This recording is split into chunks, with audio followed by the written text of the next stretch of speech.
Welcome to game number 6 between MarineLorD and Beastyqt. This is match point. If MarineLorD is victorious here, it could mean, not just could mean, it would mean that the curse is broken and the MarineLorD wins his first S-tier tournament. Spawning in over on the west side of the map, playing in the color blue. As the Delhi Sultanate, it is MarineLorD. And on the right side of the map, carrying the Rus flag in red is going to be Beastyqt. He is the second best Rus player in the top 8 according to his civilization win rate in the tournament, only preceded by MarineLorD himself. He loves this civilization. Let's see what he can do against the Delhi over here. And we do have an interesting Lipany spawn for ourselves over here. Quite a lot of cliffs in the middle area, making it a very, I'm not saying very, but quite a slower paced Lipany generation. Sometimes you see barely any cliffs spawning on Lipany, so it essentially is played out as if it was an Arabia number 2. But this time around, this is a much more hill staggered map, so to say, and this could slow down the game for the players over here. Also, pushes to sacred sites to the southern part of the map. Quite difficult to access actually for MarineLorD. Yeah, this is going to be a bit tough for MarineLorD when it comes to the spawn. Now, the proximity that he's got towards this central sacred site, it's quite a close one.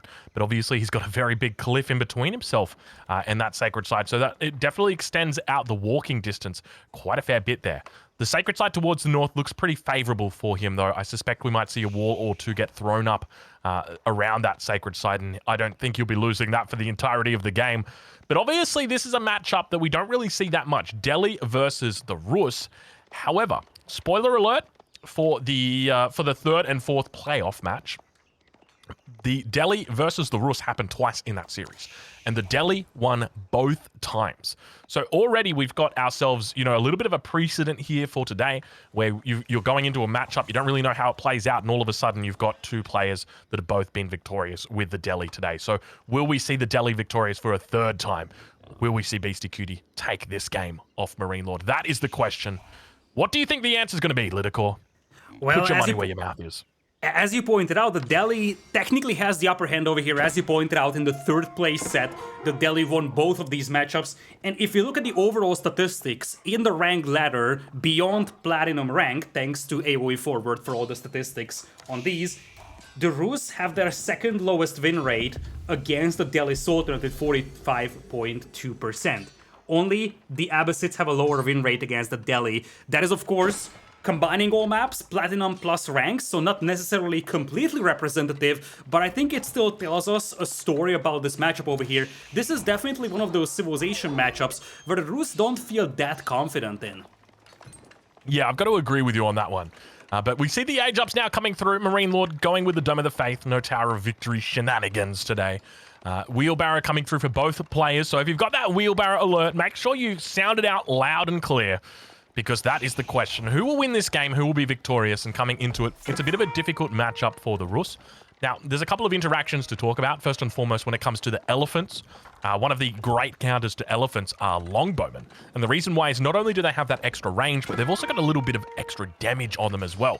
And that same thing happens for the horse archers. So it means that if you're playing a horse archer focused style, it can be difficult for an elephant enjoyer to mass up those elephants and really keep them alive when there are a lot of horse archers out.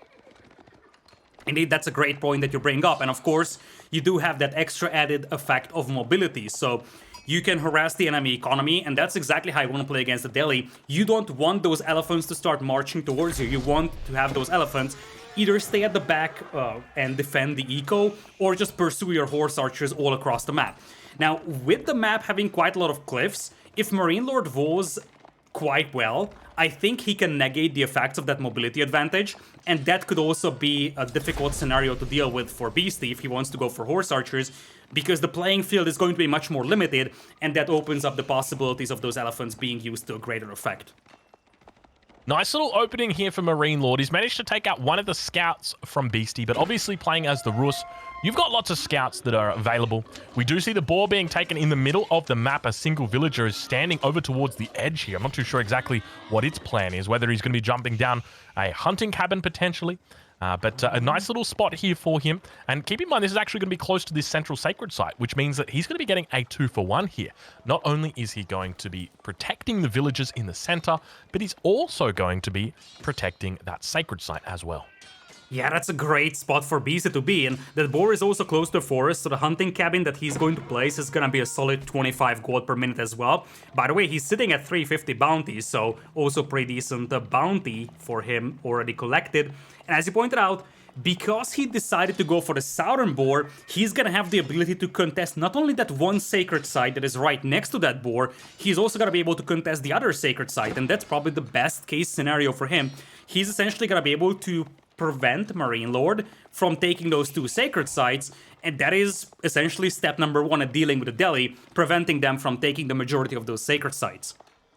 Are we able to check in on the mill for MarineLorD right now? Because I've got a sneaking suspicion that we've got professional scouts coming through, and that means that we may have a little bit of shenanigans on our hand. Indeed we do.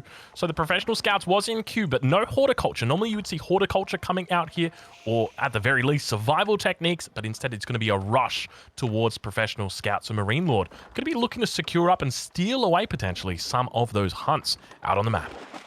This is something that we have seen in the semifinals yesterday. I can't recall who it was, but it might have actually been MarineLorD himself. The idea here is that you need to research something on that mill anyways, might as well go for pro scouts. So not only are you gonna get the berries, but as long as you're not getting pushed aggressively by the opponent, you can also pick up a couple of deer for yourself. And you don't even need to necessarily make 7 scouts for this. This professional scouts is not the same professional scouts that you would see for HRE, where you want to have 7 scouts constantly bringing in the carcasses.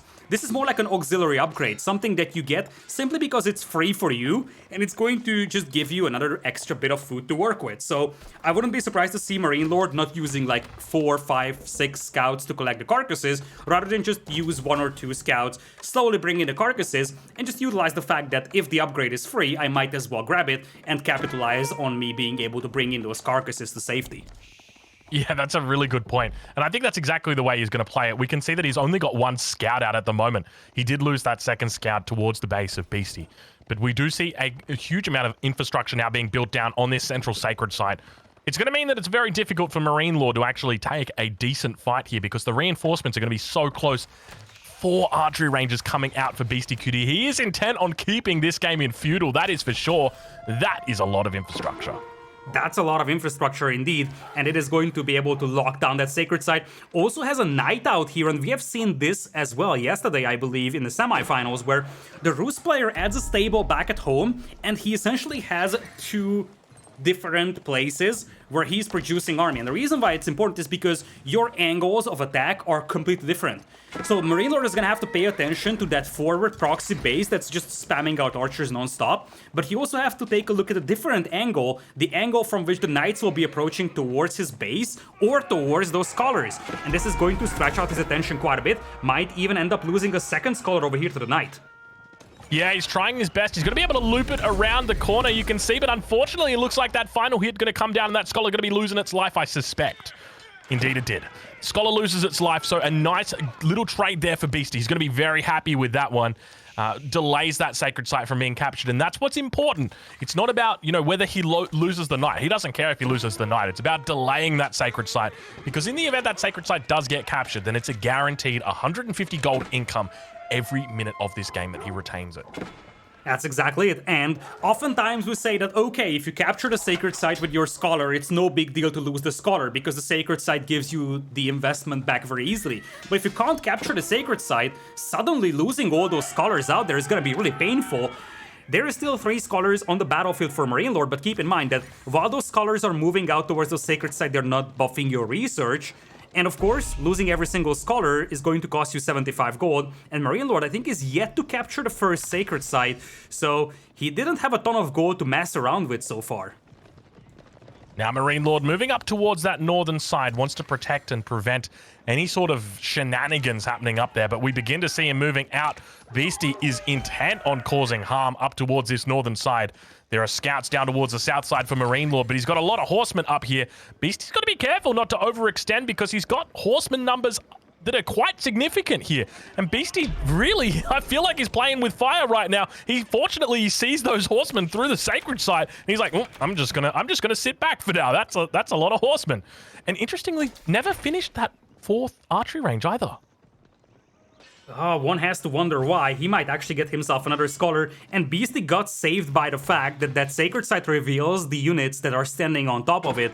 Because, as you point out, he was walking towards that many horsemen. I don't think that he was expecting that many horsemen to be there. He was probably expecting like 3 or 4 at maximum. He was shown by the sacred site that, hey, there are a lot more horsemen than what you expected, and Beastyqt thinks twice about moving towards that sacred site, decides to just go back home, and as he pointed out, it remains to be seen whether he even finishes that last archer range. It might be sort of a semi-bait style approach over here for him. Decided to finish it right now. Yeah, interesting that he decided to do that. We do have the walls coming up towards the south. The villager is on the outside of the walls. It looks like he's managed to, unfortunately, find himself over on the wrong side of the fence. But it looks like those walls will get up without too much of a hassle, with the exception of that villager going down. So he keeps himself safe for another day from that raid. And sort of knows exactly where his enemy's forces are as well with this, because that is, oh my lord, that is a lot of horsemen. That is 21 horsemen out right now for MarineLorD. Look at Beasty. He's got 29 archers, not a single spearman, and just only 2 knights. This could be a good game right here. If he catches him right now, this could be terrible. This could be absolutely terrible. And Beasty's pushing out. No, not like this. Oh, the stealth forest. Oh, not like Beasty this. as a scout. Beasty is going to see those horsemen, and look at the panic. He's rushing back.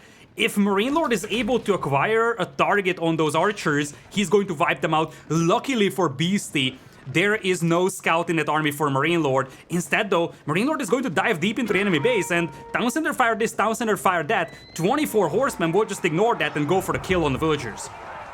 Oh, this must be a relief for Beasty to have survived up until that point. We do have the Castle Age now coming through for MarineLorD.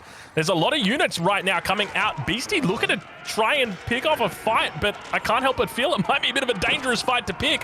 MarineLorD says, I'm not going to bother. I'm just going to run past you. I've got my Castle Age coming through. I'm not even fussed. It looks like it's going to be the compound of the defender. I love that fight actually for Beasty. He understood that if anything goes badly, if MarineLorD decides to engage, he can run back to the safety of his base with the archers and have the extra firepower come out from the town center. Still, as you pointed out, the unit compositions heavily seem to favor MarineLorD over here, especially once we get to Castle Age. Obviously, Castle Age is a risky call here for the Delhi Sultanate though, because this is opening up a new timing option for Beasty, and that timing option is now coming in with the battering rams. Still though, Beasty not a single spearman on the battlefield, and knights are nice, but they are going to be overwhelmed by the horsemen. Beasty needs something against those mass horsemen, otherwise he could easily find himself overrun by horsemen here. Castle Age now coming through for MarineLorD. We see those upgrades are immediately going to be getting researched. He's got +1, +2s all coming through. He's got survival techniques as well as horticulture on the line, but most importantly, he's got that forced march. In the event he wants to go for any run-bys, that's going to help him out a huge amount in the mid-game. On the other hand, you see that MarineLorD is running out of food underneath the town center, the worst possible time for that.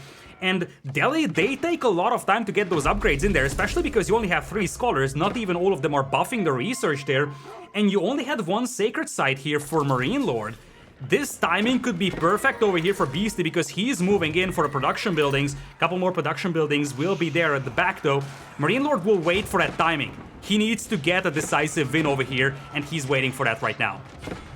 This could be really tough for Beasty because those knights, or lancers rather, that are underneath the town center for MarineLorD are going to have that extra bit of armor from the +1, which means they're going to be taking only a single point of damage against that archer mass. And Beastyqt has got no spearmen to show for it right now. This is not a good position. The horsemen on the front side here are going to be getting picked up. This isn't the best opening for MarineLorD. Ideally, he'd want to be focusing on all of these armies together with everything that he's got, but he manages to take out one of the battering rams. At the same time, he's dropping down a mosque on the backside. Things are starting to look up for him, but at the same time, more battering rams coming down for Beastyqt. Indeed, Beasty is realizing that he needs to push right now. He simply can't afford to let MarineLorD build up his numbers over there. He's pursuing a couple of horsemen to the right side. as that is going to be a counterattack that's being launched by MarineLorD. But keep in mind, as that clock is ticking, we're getting closer and closer to those veteran horseman upgrades finishing, potentially the range defense upgrade finishing. There's still 3 minutes left to go though. Only 3 scholars for MarineLorD. He's very slow with this research, and now that town center is gonna get pushed, veteran horseman not even in the queue. This could work out for Beasty actually. He's got 48 archers, man. That is no joke. Beasty, please just make like 6 spearmen. Just please make 6 spearmen, Beastyqt. Oh my lord, there's a huge amount of knights as well as horsemen up towards that north. Beasty's got knights that he's going to be able to screen with, but the problem is the damage from the horsemen is going to outnumber those knights, and as a result, sure, the screen works, but it's only so much that it really works. And now those battering rams are going to be battering down the hatches, but the knights are going to be forcing the issue here. You can see Beasty falling back away from this position. It becomes a really difficult fight. The damage from the horseman is going to be absolutely massive. We still don't see any spearmen coming out for Beastyqt. He's got 8 knights out on the field right now. As all of the horsemen begin to tackle down their opponents, the screen runs in towards the front side. He's going to be working to focus down the horseman. He's doing a decent job on the backside. He's got more than 48 archers out right now as he continues kiting through, but you can see the damage numbers are going to be absolutely terrible as they manage to connect over on the backside. The horsemen almost getting 1 shot, but it's not quite enough. The lancers continue pushing up, and now the horsemen going to be able to get beautiful connections in here. Beastyqt continues falling back towards his reinforcements. He's fighting for his life right now. We are on match point. If he loses this game, he loses everything, and continues fighting back towards those reinforcements. Still no spearmen coming out right now for Beastyqt, and you got to wonder what is going on inside that head. Where are the spearmen? There is just a full cavalry composition right now for his opponent.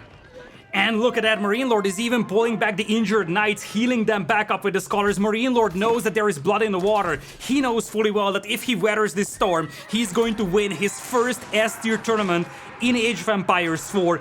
Such a pressure on both sides, and MarineLorD right now is holding. Still not a single spearman for Beasty. He's just now grabbing the hardened spearman upgrade. But is this upgrade coming a little too late? That's the question, because behind this one, MarineLorD is now building up his knight numbers, and we're also seeing relics being brought in. Now 4 barracks for Beasty. He doesn't have the food to mass produce spearmen though.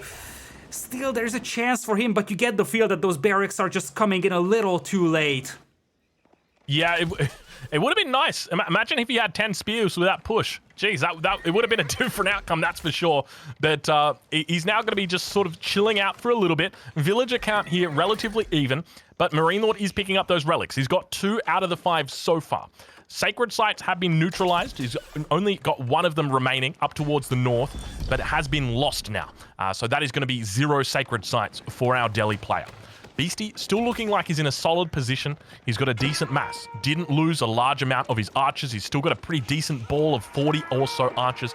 And now the spearmen are out. That's going to give the signal over to MarineLorD to start working on something other than cavalry, because that is what he's going to need to deal with those spearmen.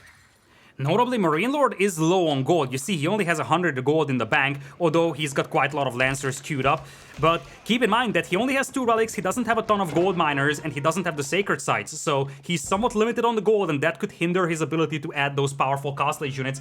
It looks like the cavalry is now charging in, though. Will be greeted by only a handful of spearmen, and this is a fight that Beasty really needs to take. And MarineLorD is just not going to give it to him. On the other side though, knights are moving in. Beasty hasn't noticed this just yet. This could be a disaster for him. If he doesn't notice this, his chances of winning this tournament will be gone.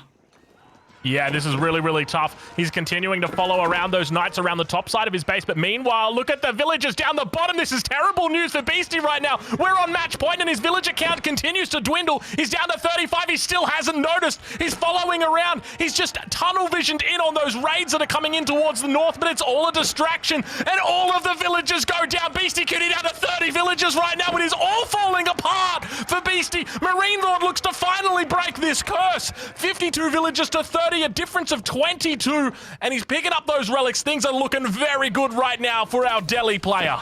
It is looking incredibly good. 1 age advantage, and now you are having a 20 villagers lead as well, bringing in the relics. MarineLorD now can just sit back, turn on cruise control, and he's gonna be fine with this one. Beasty, he has 1 shot at this one, and that is using that 79 army that he has. That's his only shot at this one. Beasty is gonna fight it out to the bitter end. Like, he is only going to resign if he doesn't have a single unit left on the map here, because he knows the importance of this set. He knows very well that if he resigns here, here, it's story over for him in Golden League, and he might have a small window here still to make a comeback, because that army, man, it's scary. It's a full feudal army. Rams are now coming in. He has one shot at this one. This push either wins him the game or MarineLorD is the champion of Golden League. That is exactly it, and we hear those Rams coming down on the backside. He's going to continue kicking off towards the front. Looks like the Knights have tried their best to get a bit of a swoop down on those archers and force the Spearmen back away from those elephants. A keep gets dropped down now for MarineLorD. He knows what he needs to do to stay alive in this game, and that is exactly what he needs. Now we see a Wallalol going to be coming in. Beasty, got to be careful. Don't play with fire. It looks like he's going to be able to take out that Scholar before any damage gets done, but we got ourselves another raid over on that eastern side. Beasty down to 33 villagers. Oh man, it hurts him so much. I don't blame him now, because the thing is, he's focusing so much on his army. It's all about winning with this army right now. Losing a few more villagers, he really doesn't matter anymore, I feel, because if this push fails, it's gonna be game over for him. It's a good push though, look at the numbers. 75 versus 23 only. Now, you can't really go for a landmark snipe because that compound of the defender is sheltered by that keep out there, but you could still do a tremendous amount of damage, and all you gotta do is just get to those lumberjacks. That's your jackpot, because that wood line is saturated with villagers for MarineLorD. And Beasty, his way back into the game is not through defeating his opponent, or well, that would be one way back into the game, or the set. But the other way would be to just kill villagers. He needs to kill like 20, and this could be an even game. Yeah, he's going to be able to commit these villagers out to the battering ram. It looks like they get the first battering ram. Second battering ram continuing in now. Going to be able to snipe out a Scholar as well that was healing up a villager, and he manages to bring down a few villagers from MarineLorD, bringing that villager count to within 20. So things starting to look up for him at this point in time, but he's definitely playing with fire underneath this keep.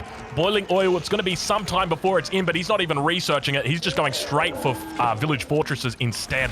And good game gets called. Beastyqt taps out. MarineLorD is your champion of Golden League. It has happened. The curse has been broken. 5-1.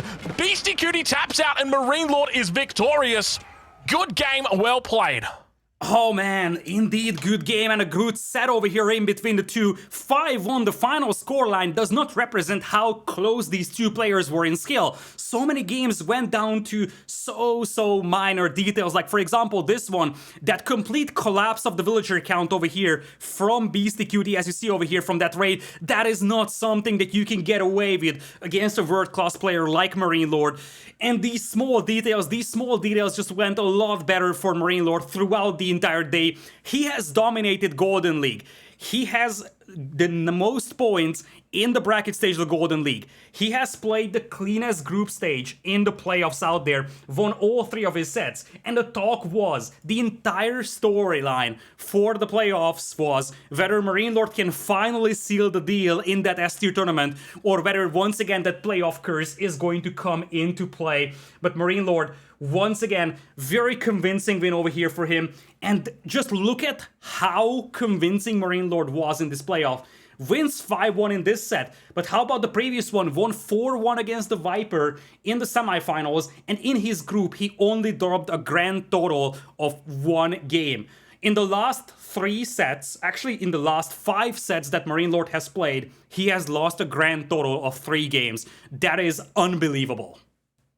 Yeah, it was an impressive run from MarineLorD. The fact that he got here and just absolutely dominated, as you mentioned. You know, it was just a complete and utter domination from him.